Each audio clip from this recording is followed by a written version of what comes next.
What's up, Silverback Nation? Welcome back to the channel. Today, we need to talk about No Man's Sky Update 6.4 and Expedition 22, The Swarm. Look, Hello Games is firing on all cylinders for this 10th anniversary year. We went from driving garbage trucks and Remnant to full-blown interstellar warfare. I'm just going to come out and say it. From a pure gameplay perspective, this expedition is absolutely phenomenal. The sheer intensity is exactly what a lot of us veteran travelers have been begging for. But as much as I'm loving the chaos, there's one massive glaring issue that completely kills the momentum for me, and it points to a frustrating trend with how Hello Games handles their best ideas. Let's break it down.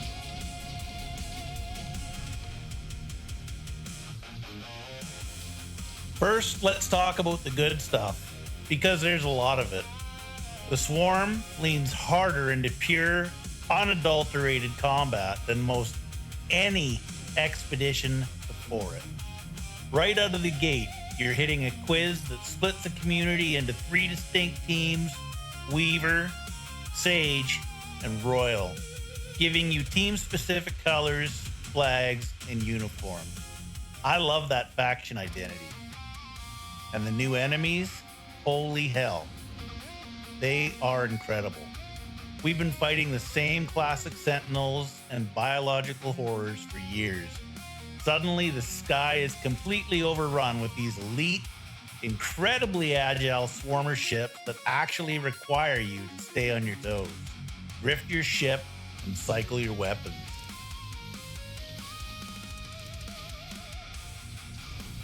And then there's the big bad itself, the Hive of Glass.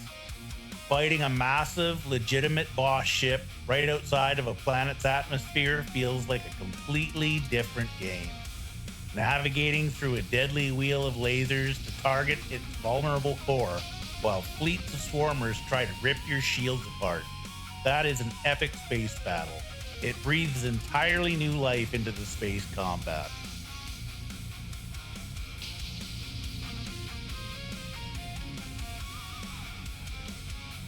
What makes the loop work so well is the global community event tied directly to it. We aren't just checking off individual milestone boxes in a vacuum this time. Everything we do, whether you're running sabotage missions, purging the network, or restoring contaminated planets, directly builds toward constructing specialist Polo's Prismatic Core in the Space Anomaly. It actually feels like a unified galactic war effort. Every team is grinding to see who gets immortalized in the anomaly, but we all have to push together to unlock the final stages. When No Man's Sky captures that massive shared community hype, nothing else can touch it.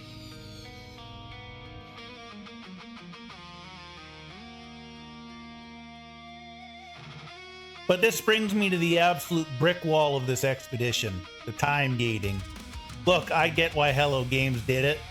They want to pace the narrative, keep engagement high over the 8-week lifespan, and make the community milestone feel earned. But man, it completely kills the hype train. You get into this amazing adrenaline-fueled flow state, you defeat the Hive of Glass, you escape the world of glass, and you're totally locked into the combat loop. And then the game essentially says, alright, stop playing.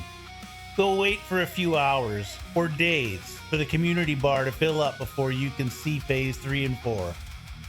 It takes you completely out of the experience when an update drops and the gameplay is this satisfying. I want to grind it. I want to dive deep.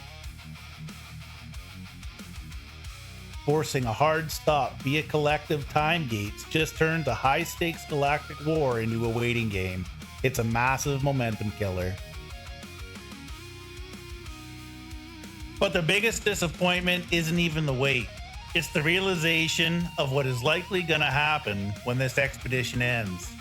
These new space combat mechanics, the frantic dogfights, the intense faction-based mission loops, the massive Hive of Glass encounters, they're easily some of the best combat systems Hello Games has ever built. I desperately want to see these mechanics fully integrated as permanent core features into the main sandbox. Imagine hunting a Hive of Glass in your main save, or choosing a permanent faction to run high-level combat alerts across the galaxy. But if history tells us anything, it's that it probably won't happen. Hello Games has a habit of treating expeditions like isolated, experimental sandboxes. They build these incredible, deeply engaging mechanics like the survival horror mechanics of The Cursed or the physics-based scavenging loops from Revenant, and then leave them strictly confined to the limited time mode. Once the 8 weeks are up, all that advanced AI behavior, the unique mission structures, and the scale of the battles get packed away, leaving the main game feeling exactly the same as it did before. And that is incredibly disappointing. It feels like a waste of a brilliant game design to keep these features locked behind a temporary event instead of using them to permanently evolve the core universe. At the end of the day, the Swarm is a massive achievement. The rewards, like the Dire Wasp armor set, that Disintegrator Rifle multi-tool, are top tier, and the actual gameplay moments are elite. I'm absolutely going to finish it, time gates and all. I just wish Hello Games would trust their own design enough to let these updates fundamentally change the main sandbox for good. But those are just my thoughts. What do you guys think? Are you loving the combat push? Or is the time gate driving you crazy too? Drop a comment below and let me know what faction you got assigned to. If you enjoyed the video, hit that like button, subscribe to join the Silverback Nation, and I'll see you in the stars. Peace.